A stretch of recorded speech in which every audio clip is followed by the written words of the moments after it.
आपने सुना कि नहीं सुना हमें नहीं मालूम उसका, पर एक बार फिर कहना चाहूंगा, माता पिता अपने बच्चे को लायक बनाए।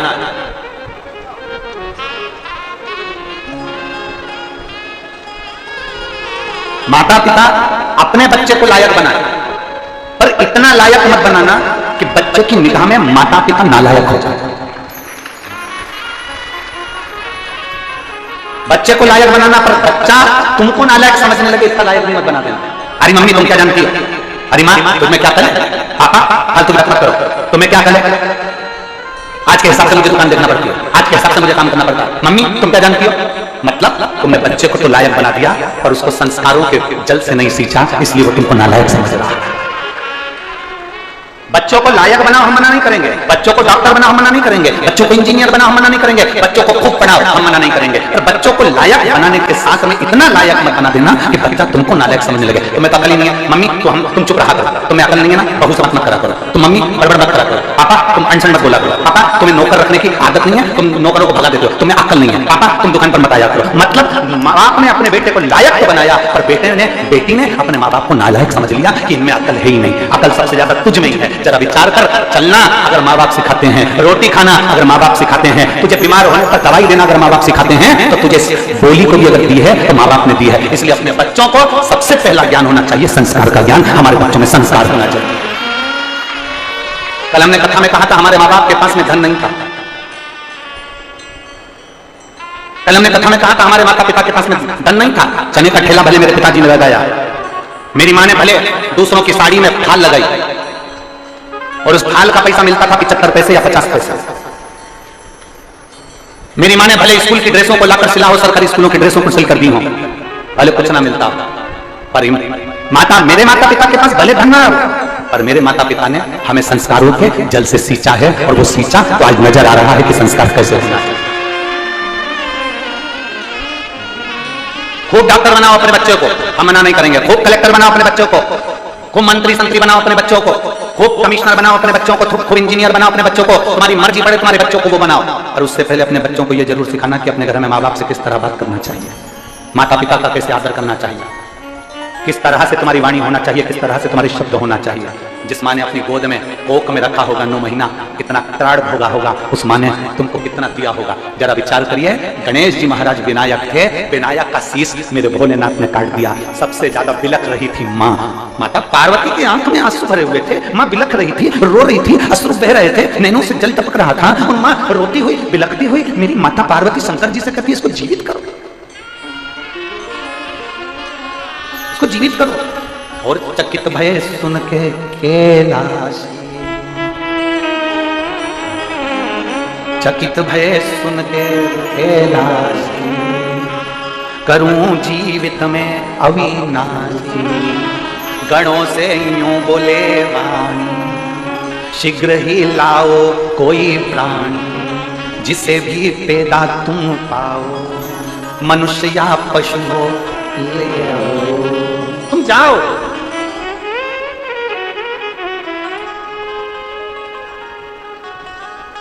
जो मिले उसको लेकर। अब जरा विचार करिएगा, भगवान शंकर के शब्द पर ध्यान देना। उन्होंने गणों से क्या कहा? गणों से यूं बोले वाणी, शीघ्र ही लाओ कोई प्राणी, जिसे भी पैदा तुम पाओ, मनुष्य हो या पशु हो, तुम्हारी मर्जी पड़े तुम उसको लिया। एक माता को बिलखते हुए नहीं देखा। मैं अभी इसका शीश जोड़ दो, मानव हो चाहे पशु, उसका शीश लाओ, अभी जोड़ दे। दुनिया में माँ बाप से बड़ा कोई इंजीनियर नहीं है, दुनिया में माँ बाप से बड़ा कोई डॉक्टर नहीं है, और दुनिया में माँ बाप से बड़ा कोई कमिश्नर और कलेक्टर नहीं है, दुनिया में माँ बाप से बड़ा कोई मिनिस्टर, मंत्री और संतरी नहीं है। माँ बाप के बराबर दुनिया में कोई दौलत नहीं है, कोई दौलत नहीं दुनिया में माता पिता के बराबर कोई।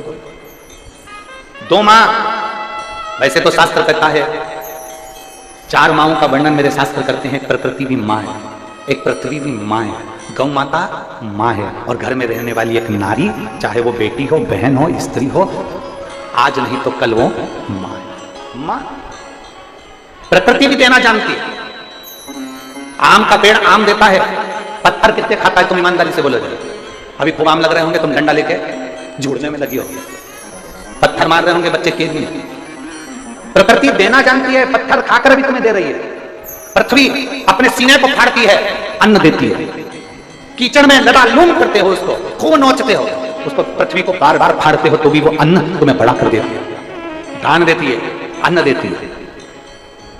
प्रकृति भी देना जानती है, पृथ्वी भी देना जानती है। गौ माता जगत की एक ऐसी मां जो जिंदगी भर सबको देना जानती है, जिसमें 33 कोटि देवताओं का वास होता है। ऐसी गौ माता जन्म से लेकर मरे तक देती रहती है। वो गौ माता देना जानती है। दुनिया में कोई ऐसी मां नहीं होगी जिसके बच्चे को सामने बांधा जाता है, उसके बच्चे के सामने दूध को निचोड़ा जाता है।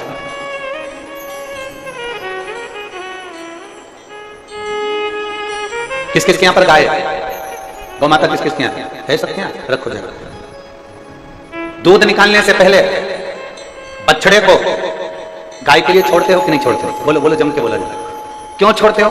क्योंकि गाय अपने बच्चे के लिए दूध रखती है, तो बछड़े को पहले छोड़ना पड़ता है। बछड़ा मुंह में दूध लेता है, इतनी देर में बछड़े को खींच लिया जाता है और उसके दूध को निचोड़ लिया जाता है। निचोड़ लिया, दूध अच्छा मिल गया। उसके बाद तुम सबको मालूम है कि गाय इतनी चतुर होती है कि अपने बच्चे के लिए दूध छुपा लेती है, अपने बछड़े के लिए दूध छुपा लेती है मां, गौ माता। तो फिर किसान क्या करता है? वापिस क्या करता है? फिर बछड़े को छोड़ता है, बछड़े को छोड़ता है, मां फिर दूध नीचे देती है और वो दूध पीना चालू करता है। फिर में बछड़े को हटा के फिर निचोड़ लेता है। उसके बाद भी अपने पुत्र का हिस्सा, अपनी पुत्री का हिस्सा जो तुम्हें दे रही है, तो भी उस गौ माता का सम्मान हम कर नहीं पा रहे। जरा विचार करिएगा, तो भी नहीं कर पा रहे। प्रकृति दे रही है, हम प्रकृति का सम्मान नहीं कर पा रहे। कितने लोग हैं प्रकृति का सम्मान करते होंगे? अभी सबको गर्मी लग रही है तो रोज अपने कमरे में सोने जाने से पहले 2-2 बाल्टी पानी भर के कूलर में डाल रहे हो। अगर वही 2 बाल्टी पानी अपने पड़ोस में कोई पेड़ लगा होता ना, उसमें डालते रहते तो आज कूलर की जरूरत नहीं पड़ती। पत्नी ने कहा बहुत गर्मी लग रही है, बहुत गर्मी लग रही है। पति ने कहा मैं कूलर चालू करता, कूलर तो चालू करता, पानी नहीं है उसमें। पति बोला तो चिंता मत कर, अब भी ला। 2 मंजिल ऊपर पत्नी का कमरा, पति बेचारा 15-15 लीटर की तेल की कैन जिसमें पानी भरा उठा के बड़ी मुश्किल से लेकर कूलर में डाल रहा है, और पत्नी अंदर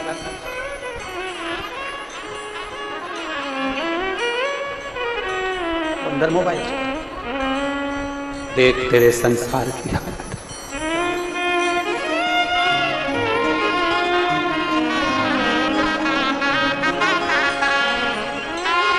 और सूरज न बदला, चंदा न बदला, ना बदला रे आसमान।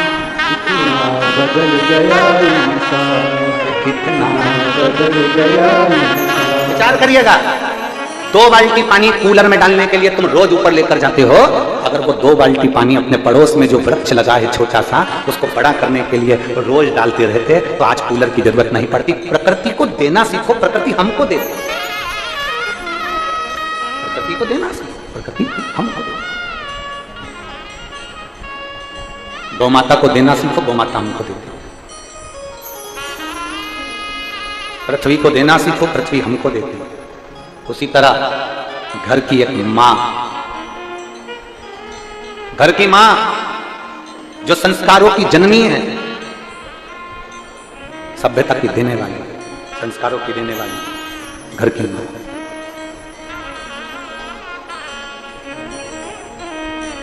आप में से कितनी माताएं बैठी हैं जो अपने बेटे से बोली होगी, बेटा चल मुझे बाजार से साड़ी दिला दे। मेरा विश्वास कहता है इतनी बूढ़ी बूढ़ी माताएं बैठी है, कभी अपने बेटे से नहीं बोली होगी कि बेटा मुझे बाजार से साड़ी दिला दे। बल्कि बेटा कहता होगा ना कि मम्मी साड़ी ला दो, तो उल्टा मना कर दी, मेरे पास रखी है, तू लेने दे, मेरे को नहीं चाहिए, मेरे पास बहुत सारी साड़ी, मुझे नहीं चाहिए, तू अपने पास रख। मम्मी मैं साड़ी ला दूं, रिटर्न नहीं आ रहा, मैं साड़ी ला दूं, नहीं मुझे नहीं चाहिए, मुझे चाहिए ही नहीं। मां, इतने पंडाल में मेरी जीजियां बैठी हैं, आस्था चैनल पर इतने भक्त कथा सुन रहे हैं, कोई माँ अपने बच्चे से कभी नहीं बोलती कि मुझे ये साड़ी ला दे, मुझे चूड़ी बना दे, मुझे हार दिला दे, मुझे कुंडल दिला दे, मुझे रकम दिला दे, तू मेरी एक प्लाट दिला दे, एक मकान दिला दे। माँ कभी अपने बच्चे से नहीं कहती कि मुझे ये दिला दे। उल्टा बच्चा जब घाटे में जाता है, बच्चा जब तकलीफ में पड़ा रहता है, तो केवल एक माँ होती है जो बेटे से कहती है ले मेरी रकम ले जा और बेच करके काम कर, ले जा इसको, बेच और अपना काम करना, ले जा इसको। केवल एक माँ। प्रकृति माँ है, पृथ्वी माँ है, गौ माँ है, और घर की माँ माता जिसने आपको दुनिया में केवल देना जाना है वो माँ है। उसको समझो।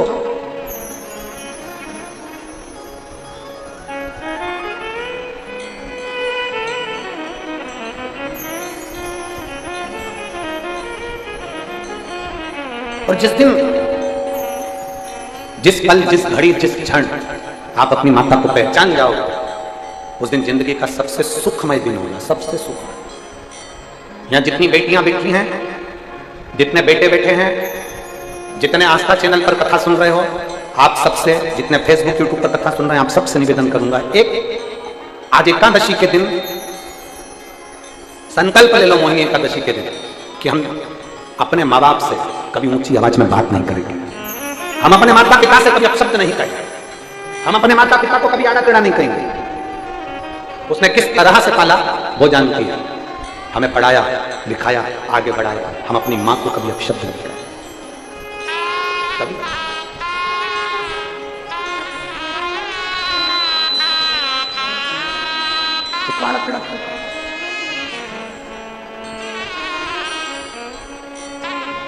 तो कहते हैं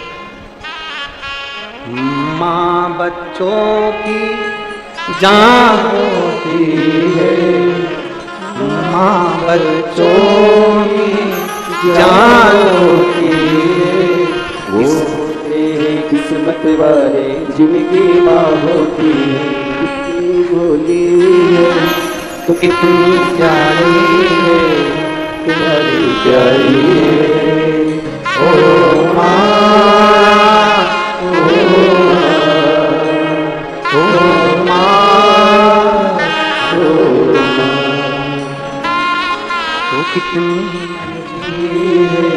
तो कितनी प्यारी है, भोली भाली है, ओ माँ, ओ माँ, अपने भीतर चाहे प्रकृति माँ हो, चाहे पृथ्वी माँ हो, चाहे गौ माता, चाहे अपने घर की माँ हो, उसका आदर करना प्रारंभ कर। आदर।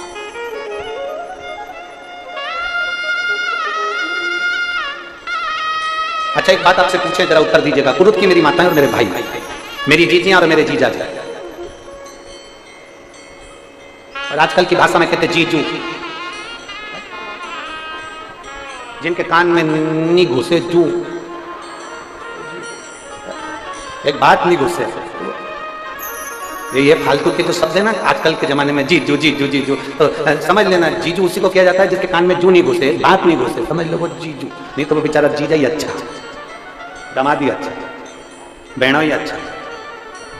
अब तो समझे, तू समझा ना।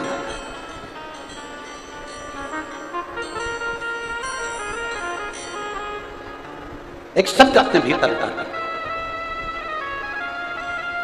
और जिस दिन आप लोगों से एक बात पूछें तो उत्तर दीजिएगा कि पृथ्वी में एक बीज डाला जाता है, चाहे तुमने धान डाली, चाहे तुमने आलू डाला, चाहे तुमने आम का बीज डाला, चाहे बेर का बीज डाला, चाहे मूली का बीज डाला, चाहे सोयाबीन का डाला, गेहूं का डाला, तुम्हारी मर्जी पड़े, जो बीज तुमने पृथ्वी में डाला, डालने के बाद जब पृथ्वी में से बीज अंकुरित होता है तो आवाज करता है क्या? जम के बोलो जरा, आवाज करता है? चिल्ला चोट करता है? क्यों? बीज अंकुरित हुआ, पेड़ बना, वृक्ष बना, उसने आवाज नहीं की, आवाज नहीं करता, वृक्ष बना, बहुत बड़ा वृक्ष बन गया, बढ़ता गया, आवाज करी क्या? बोलते जाओ जरा जम के, और बड़ा हुआ, आवाज करी क्या? और बड़ा हुआ, आवाज करी क्या? नहीं, आवाज नहीं। पर वही वृक्ष बहुत बड़ा बन गया, और वृक्ष बड़ा बनने के बाद में फिर जब टूटता है तो टूटने पर आवाज करता है कि नहीं करता? बोलो, जम के बोलो, करता है ना। बीज से जब बड़ा होता है, धीरे धीरे बड़ा होता है, तो वो वृक्ष आवाज नहीं करता, पर वही वृक्ष जब गिरता है, टूटता है, विनाश होता है, तो आवाज करता है। शिव महापुराण की कथा कहती है, जब मेरे भोले बाबा तुम्हारा हाथ पकड़ लें और तुम्हें अंकुरित करें, संसार में तुम्हें आगे बढ़ाने का प्रयास करें, तो प्रयास करना कि हमको अपने मुंह से ज्यादा अपशब्द किसी को नहीं कहना। बीज बढ़ता जाता है, अंकुरित होता हुआ बीज जब बढ़ता है, मौन रहने वाला, शांत रहने वाला, जो मेहनत कर कर आगे बढ़ने वाला होता है, वो धीरे धीरे उन्नति की ओर बढ़ता जाता है। वो अहंकार के शब्द कभी नहीं कहता, कभी अभिमान के शब्द नहीं कहेगा। मैंने ऐसा करा, मैंने वैसा करा, मैंने यह काम करा, मैंने वो काम करा, मैंने 50 लोगों को पानी पिलाया, मैंने 25 लोगों को भोजन कराया, मैंने टेंट लगवाया, मैंने तंबू लगवाया, मैंने 4 लोगों को यहाँ बिठाया, मैंने 25 लोग बीमार पड़ गए उनको हॉस्पिटल भेज दिया, मैंने 70 लोगों के साथ में ऐसा कर दिया, मैंने 80 लोगों के साथ ऐसा कर दिया। नहीं, जिसको आगे बढ़ना है वो मौन रहे। जो टूटने वाला होता है वही शोर मचाता, आगे बढ़ने वाला शोर नहीं मचाएगा। क्यों नहीं मचाएगा? क्योंकि वृक्ष जब धीरे धीरे बढ़ता है तो अपनी आकर के खुद दिखा देता है कि मैं क्या हूं। मेरे आम लग रहे हैं, मेरा वृक्ष बड़ा हो गया, मैं छाया दे रहा हूं, वो खुद दिखाता है कि मैं हूं क्या। उसको दिखाने की जरूरत नहीं पड़ती, उसको बोलने की जरूरत नहीं पड़ती। उसी तरह जो उन्नति की ओर आगे बढ़ने वाला है, उसका कार्य, उसका कर्म, उसकी गति, उसका वैभव दुनिया के लोगों के सामने खुद दिखने लगता है। उसको दिखाने की जरूरत नहीं पड़ती, दिखावा उसको चाहिए जो आगे बढ़ ही नहीं रहा। दिखावा किसको चाहिए? जो शंकर का भक्त है उसको दिखावे की जरूरत ही नहीं है। जो शिव को एक लोटा जल चढ़ा रहा है उसको दिखावे की जरूरत नहीं है। किसी ने कहा, एक महिला ने हमसे प्रश्न किया था परतवाड़ा में, वैसे तो हम 4 दिन नहीं मिलते, 4 दिन के बाद तो मिलते तो बात हो जाती है। तो कुछ महिलाओं ने प्रश्न किया, एक महिला प्रश्न करी, गुरुजी वो हम मंदिर में जाते हैं तो वहां पर एक पंडित जी बोले कि तुम मस्तक पर चंदन तिलक लगाया करो, त्रिपुंड लगाया करो, तुम शंकर जी की इतनी बड़ी भगत हो, शंकर के मंदिर रोज आती हो, तो मस्तक पर त्रिपुंड लगा लिया करो। तो गुरुजी हमें त्रिपुंड लगाना चाहिए कि नहीं लगाना चाहिए? हमने उस बहन से इतना सा कहा कि आप शिव के मंदिर जा रही हो, आप जल चढ़ा रही हो, आप भगवान को रिझा रही हो, जरूरी नहीं कि आप त्रिपुंड लगाएं। अपनी मांग में सिंदूर भरती हो, मस्तक पर बिंदी लगाती हो, हाथ में चूड़ी पहनती हो, पांव में बिछुड़ी पहनती हो, बस इतना मेरे भोलेनाथ को मालूम है कि ये एक पतिव्रता धर्म का पालन करने वाली एक नारी है। हमें दिखावे से जरूरत नहीं है कि दिखावा करेंगे। स्त्री मस्तक पर बिंदी रख, हमने पहले भी कथा में कहा, 2 चीजें हमारे राष्ट्र को मजबूत करती है, एक नारी के मस्तक पर बिंदी और एक जिह्वा से निकली हुई हिंदी। ये हमारी भारत की सभ्यता को मजबूत कर देती है, हमारे सनातन धर्म को मजबूत कर देती है। एक मस्तक की बिंदी, किसी व्यक्ति में दम नहीं है कि नारी के मस्तक पर बिंदी है और उसको वो अपशब्द कह दे। हाँ, कोई बिंदी नहीं लगाया, कोई अपने फैशन के कारण बिंदी कुछ नहीं लगा रहा, बढ़िया आराम से घूम रहा है, तो लोग उसको अपशब्द कह सकते होंगे। पर जिस नारी के मस्तक पर बिंदी है, मांग में सिंदूर है, उस नारी को कोई अपशब्द नहीं कह सकता, कोई उंगली नहीं उठा सकता, उस नारी पर कोई आक्षेप नहीं कर सकता, उस नारी पर कोई कमेंट्स नहीं कर सकता। किसी की सामर्थ्यता नहीं है, क्योंकि बिंदी में इतना दम होता है, बिंदी में इतना दम होता है। जिह्वा से निकलने वाली हिंदी और मस्तक की बिंदी। हम निवेदन करेंगे, तिलक की जरूरत किसको है? हम निवेदन करेंगे, त्रिपुंड की जरूरत किसको है? हम निवेदन करेंगे, मस्तक पर तिलक धारण करने की जरूरत आज के नवयुवक बेटाओं को है, आज के नवयुवक बेटियों को है। तिलक की जरूरत आज के युवाओं को है, आज के भाइयों को है, जो मस्तक पर तिलक भी नहीं धारण करते।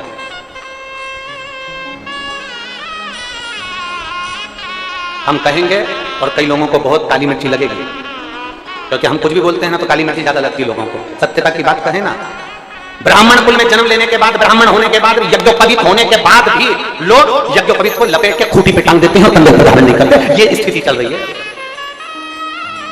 और व्हाट्सएप से ज्ञान देने बैठते हैं, महाराज जी ने ये बोला, महाराज जी ने वो बोला, और मालूम पड़े यज्ञोपवीत कंधे पर होना चाहिए तो यज्ञोपवीत उठाकर खूंटी पर टांग देते हैं। इसमें के भी लोग हैं संसार। एक यज्ञोपवीत तुम कंधे पर नहीं डाल सकते, मस्तक पर एक तिलक नहीं लगा सकते, मत लगा कर तुम, तुम्हारी मर्जी पड़े कंकु का तिलक ही लगा लो, एक बिंदी लगा लो, एक चंदन की बिंदी लगा लो मस्तक पर, बहुत है ऊपर।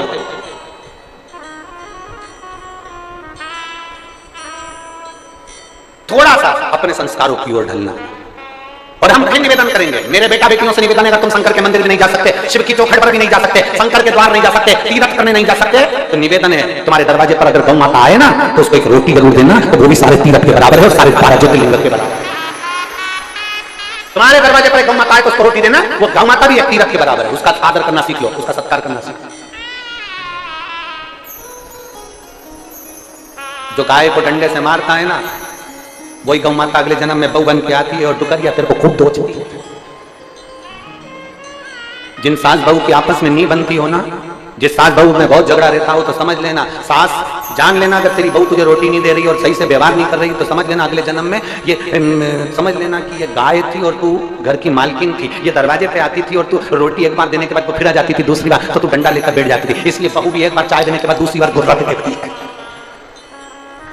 वो भी घुर्रा के देखती है। एक बार चाय देगी, दूसरी बार तुमने बोला तो घुर्रा के बोलेगी, एक बार दे देगी, दूसरी बार घुर्रा के बोलेगी, एक बात का जवाब सही से देगी, दूसरी बार घुर्रा के बोलेगी, क्योंकि तुम भी ऐसे ही थे, एक बार रोटी देते थे, दूसरी बार डंडा लेके बैठ जाते थे।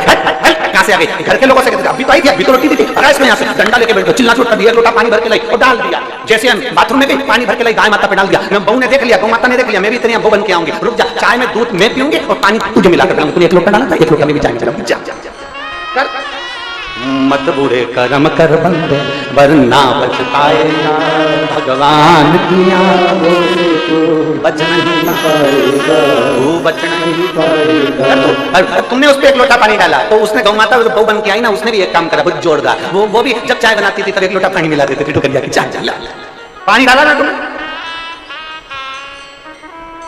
अच्छा कर्म करिए अच्छा मिलेगा, श्रेष्ठ कर्म करिए श्रेष्ठ मिलेगा। कौन ने कहा कि घर में जो रोटी बने वो आखिरी में गाय को दो?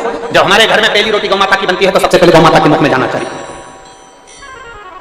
यहाँ इतने बैठे हैं जिनके घर में गाय बस वहीं चली जाती, वो भी बहू रोटी बना के उड़ जाएगी, सबसे कहेगी ले गाय को दिया रही, ले गाय को दिया रही, ले गाय को दिया रही, मम्मी अभी जाऊंगा, मम्मी अभी जाऊंगा। इतने में उसने पति से कहा तुम दिया ना, पति बोला मैं तो दुकान जाने में दे दूँ। बाद में बेचारी पत्नी घर में गाय, बेचारी पत्नी उठेगी तब रोटी देके आए।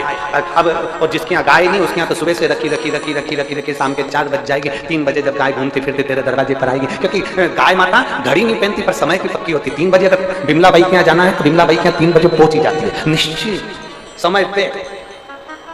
ये गाय माता की सबसे बड़ी खूबी है, वो कौन? श्रेष्ठ सहज आदर करो। 4 माता का आदर करने में पीछे मत हटो। पहले नंबर पर जम के बोलो, सब लोग जम के बोलो प्रकृति, दूसरी जम के बोलो पृथ्वी, तीसरी गौ माता और चौथे नंबर पर अपने घर की। केवल नवरात्रि में, केवल नवरात्रि में माता जी को चूना उड़ाने से तुम्हें 9 दिन व्रत का फल नहीं मिलेगा। नवरात्रि का फल जब मिलेगा जब आप अपने घर की माता का और पिता का आदर करना चालू करो। आदर करना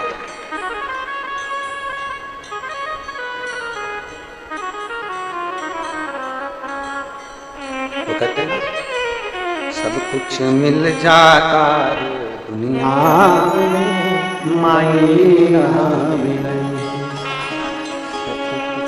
माई के दुधवन जैसन कौ,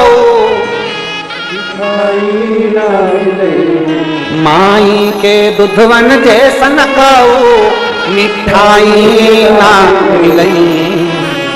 सब कुछ मिल जाता है दुनिया में पर माई ना मिलई। सब कुछ मिल जाता है दुनिया में पर माई ना मिलई। खुद गीले में सोती है तुझे सूखे सुलाती, खुद भूखी रह जाती है तुझे निवला खिलाती। माई के आशीष जैसन को, माई के आशीष जैसन को आशीष ना मिले। सब कुछ मिल जाता है दुनिया में माई ना मिले। सब कुछ मिल जाता है दुनिया में माई। माता के आशीर्वाद जैसा दुनिया में कोई आशीर्वाद नहीं है, और माता के दूध के बराबर दुनिया में कोई मिठाई नहीं है, उसके बराबर कोई सुख नहीं है, उसके बराबर कोई आनंद। फिर कहें दुनिया के लोग इस पे भी हमारे ऊपर उंगली उठाएंगे, हमें मालूम है। फिर कहें समझ लेना अच्छे से, फिर समझ लीजिए। जिंदगी में कितना बड़ा भी डिप्रेशन हो, कितनी बड़ी भी चिंता हो, कितना बड़ा भी टेंशन हो, कितना बड़ा भी टेंशन, कितने भी डिप्रेशन में हो, कितनी बड़ी भी तकलीफ चल रही हो, इन 4 माताओं की गोद में जाकर बैठ जाओ। पहले नंबर पर प्रकृति, किसी पेड़ की छांव में बैठ जाओ या किसी पौधे को लगाना प्रारंभ कर दो, तुम्हारा डिप्रेशन समाप्त हो जाएगा, तुम्हारा टेंशन खत्म हो जाएगा। दूसरे नंबर पर पृथ्वी किसी स्थान पर एकांत में पृथ्वी माता की गोद में जाकर थोड़ी देर लेट जाओ, तुम्हारा डिप्रेशन समाप्त हो जाएगा, तुम्हारी चिंता समाप्त हो जाएगी। तीसरे नंबर पर गौ माता। कितना भी डिप्रेशन हो, कितनी भी टेंशन हो, कितनी भी चिंता हो, किसी के गौ माता की सेवा में लग जाओ, गौशाला में चल जाओ, गौ माता को नहलाओ, उसकी सेवा करो, उसकी पगाड़ी उठाओ, उसका भोजन कराओ, उसके गोबर को उठाओ, गौ माता के उस गोबर को साफ कर दो, गौशाला को साफ कर दो, डिप्रेशन समाप्त हो जाएगा। और चौथे नंबर पर कितने भी डिप्रेशन हो, कितनी भी चिंता हो, कितना भी कर्जा हो, अपने घर की माँ की पास बैठकर, माँ की गोद में बैठकर, माँ के पास बैठकर अपनी माँ को अपने टुकड़े को सुना दो, माँ उस टुकड़े को समाप्त कर देगी, चाहे कुछ भी हो।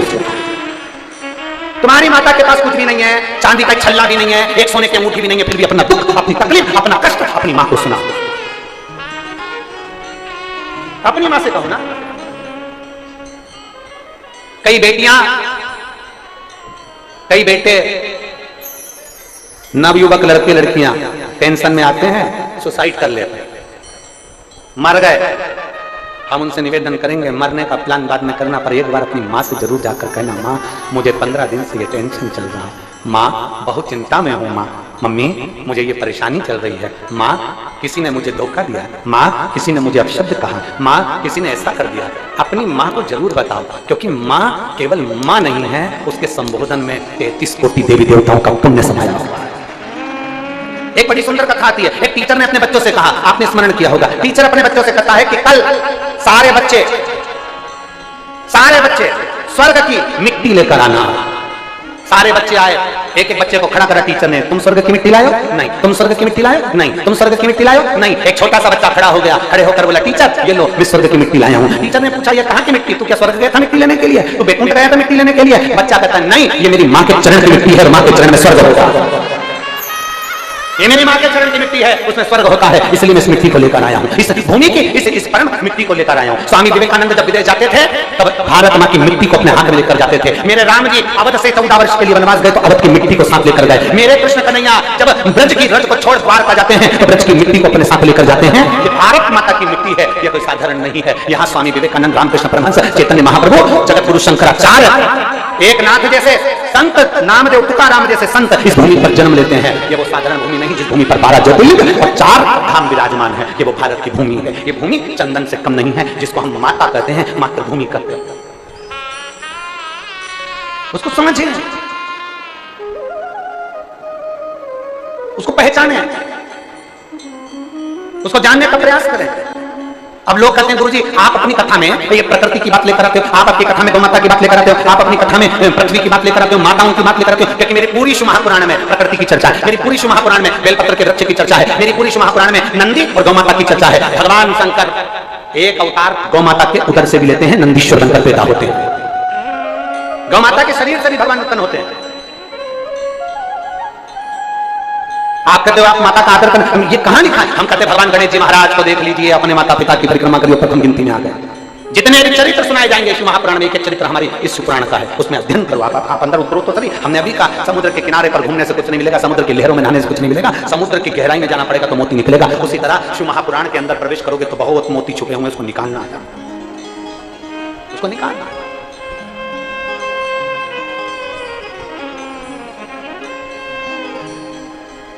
उसको वो कहते हैं, धन का बिस्तर मिल जाए पर नींद को तरसे, धन का बिस्तर मिल जाए पर नींद को तरसे, और कांटों पर भी सोकर आए किसी के मन को चैन। अरे कोई कारण होगा, अरे कोई कारण होगा। एक झोली में फूल भरे हैं, एक झोली में कांटे, तेरे बस में कुछ भी नहीं, वो बांटने वाला बांटे। अरे कोई कारण होगा, नहीं बोलो, अरे कोई कारण होगा। धन का बिस्तर मिल जाए पर नींद को तरसे में। बहुत सारे बैठे होंगे जिनके घर में एसी लगा है, डनलप का गद्दा है, वीआईपी रूम है, परंतु नींद गायब है। 12 बजे तक भी मोबाइल चला रहा पर नींद नहीं आ रही। पत्नी के सो जाओ, पति के नींद तो आए, नींद ही नहीं आ रही। चैन पंखे की स्पीड बढ़ा दी, एसी चल रहा था तो भी पसीना आ रहा है, नींद नहीं आ रही। और एक व्यक्ति वो है खेत में पड़ा है, खुली जमीन पर। कभी आइए इस पावन प्रांगण में, पंडाल में इतने सारे भगत सोते हैं, कोई उठ रहा है, कोई चिल्ला रहा है, कोई भजन गा रहा है, तो भी इनके नेत्र में जब नींद आती है ना, तो भोलेनाथ आकर इनको पंखा कर कर जाता है। इतनी गर्मी में भी ये चैन की नींद सोते हैं। कुछ तो शिव होता कि धन का बिस्तर मिल जाए, नींद को तरसे। कई बैठे हैं यहाँ जिनको नींद नहीं आती, रात में 11-12 बजे तक भी, उसके बाद भी बैठे हैं थोड़ी देर। भगवान जब नींद आई ज्यादा तो फिर नींद की गोली खा ली। कोई कांटों पर भी सो रहा है तो उसको नींद आ रही है, अड़भंगा ऊपर सो रहा है, बड़े आनंद के साथ सो रहा है, पलंग पर पड़ा है, ठेले पर पड़ा है, दुकानों में पड़ा हुआ है, जमीन पर पड़ा है, कुछ नहीं बिछाने की, गली बड़ी और सो रहा है। यहाँ इतनी माताएं रात्रि पर भाई लोग रहते हैं, माताएं रहती, बच्चे रहते हैं। मैं पूछूं इनसे, आप में से कितने लोग डल्लप के गद्दे पर सो रहे हैं? यहाँ पर कोई गद्दा है आपके पास में? अरे बोलो तो जम के। कोई बिछाने के लिए गादी लाए हो? नहीं। काय पे सोते हो? नीचे जमीन है, दरी बिछी है, सो रहे हैं अड़भंग होकर आनंद के साथ। क्या किसको रोइए, क्या दर्दाने किसको? कुछ तो परमात्मा के पास है, कुछ उसने अपने पास में ना जाने क्या क्या रख रखा है, ये तो वही जान सकता है। वही एक पत्र है,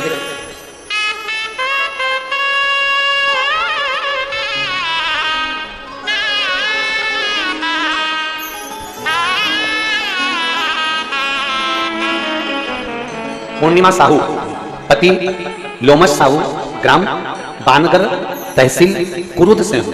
कहीं बैठे हो तो हाथ हिला सकते, अगर कहीं बैठे हो तो हाथ हिलाएंगे। आप ही आ जाओ, एक बेलपत्र ले लेना, आ जाओ। मैं पूर्णिमा साहू, पति लोमस साहू, ग्राम बानगर, तहसील कुरुद से। गुरुदेव, मैं एक लोटे जल का क्या वर्णन करूं। हमारा बेटा रियांश, बच्चा आया है के साथ में, उसको भी लिया। हमारा बेटा रियांश, उम्र 1 वर्ष 6 माह है, जो जन्म से उसके दिल में छेद है। जन्म से उसके दिल में छेद है, चर्म रोग है, उसके पूरे शरीर में फोड़े फुंसी हो जाता है। चेकअप के लिए एम्स और सत्य साईं जैसे बड़े बड़े हॉस्पिटल में ले गए तो डॉक्टरों ने कहा कि इसके फोड़े फुंसी का, चर्म का कोई इलाज नहीं। उसके दिल में छेद के कारण ऑपरेशन के लिए कह दिया गया। गुरुदेव, पत्र आप लोग एलईडी पर पढ़ रहे होंगे या आस्था चैनल पर पढ़ रहे होंगे। छेद के कारण ऑपरेशन के लिए कह दिया। गुरुदेव, उसी बीच कोई बताए कि शिव भगवान में जल चढ़ाने और उनके आचमन से सारे दुख तकलीफ दूर हो जाते हैं। हमने किसी के मुख से सुना, तब से मैं भी मंदिर जाकर जल चढ़ाना प्रारंभ किया। तब से मेरे बेटे को तबीयत में आराम मिलना चालू हुआ। जल उसके शरीर पर लगाती, फोटो पर लगाती, और बाबा की कृपा से आज मेरा बेटा 100% में से 80% मेरा बेटा ठीक हो गया। डॉक्टर के हिसाब से उसका हृदय का ऑपरेशन की भी जरूरत नहीं है। ये शिव तत्व, ये शंभू उसकी अविरल भक्ति को प्राप्त है। ये उसको मालूम है कि उसको क्या करना है और क्या नहीं करना है, उसको मालूम है क्या देना है और क्या नहीं देना है। ये उसके ऊपर लिखा है।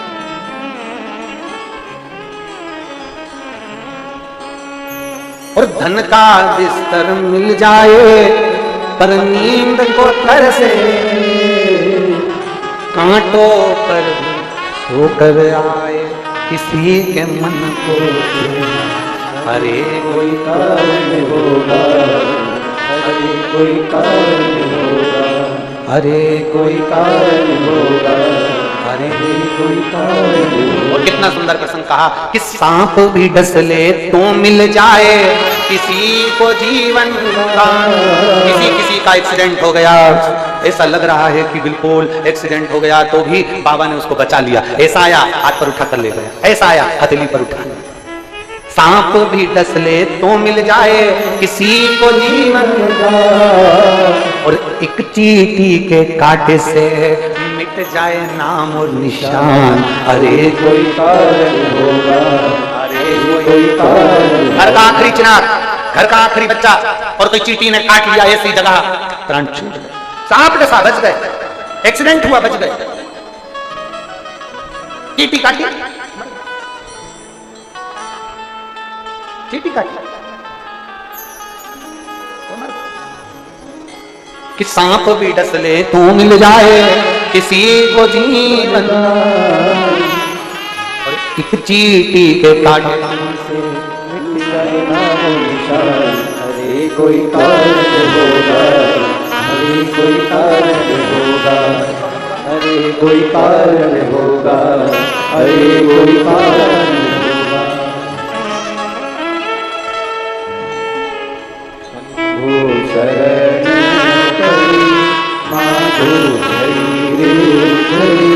दुख काटो दया करी दर्शन शिव तत्व की प्राप्ति। शिव तत्व हृदय में छेद है, इस बच्चे को उसके कारणवश इसका विकास डॉक्टर के हिसाब से रुका हुआ, पर धीरे धीरे धीरे धीरे शरीर अब विकास करना प्रारंभ। ये शिव तत्व। क्या जीवन का एक फिर निवेदन करेंगे कि ये जीवन बड़ा विचित्र है। इसमें फिर निवेदन है, चतुराई चौपट करे, ज्ञानी गोते खाए और भोले भाले भक्त को मेरा महादेव मिल जाए। सहज हो जाओ, सरल हो जाओ, जितने सरल हो सकते उतने हो जाओ, मिलेगा शिव को मिलने में देरी नहीं मिलेगा। और जब वो मिलेगा तो जीवन के सारे दुख अपने आप समाप्त अपने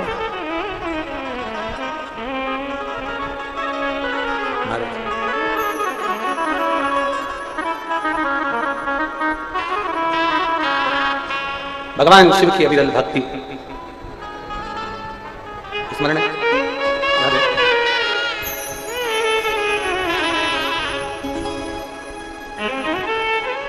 भगवान शिव की अविरल भक्ति प्राप्त होती है।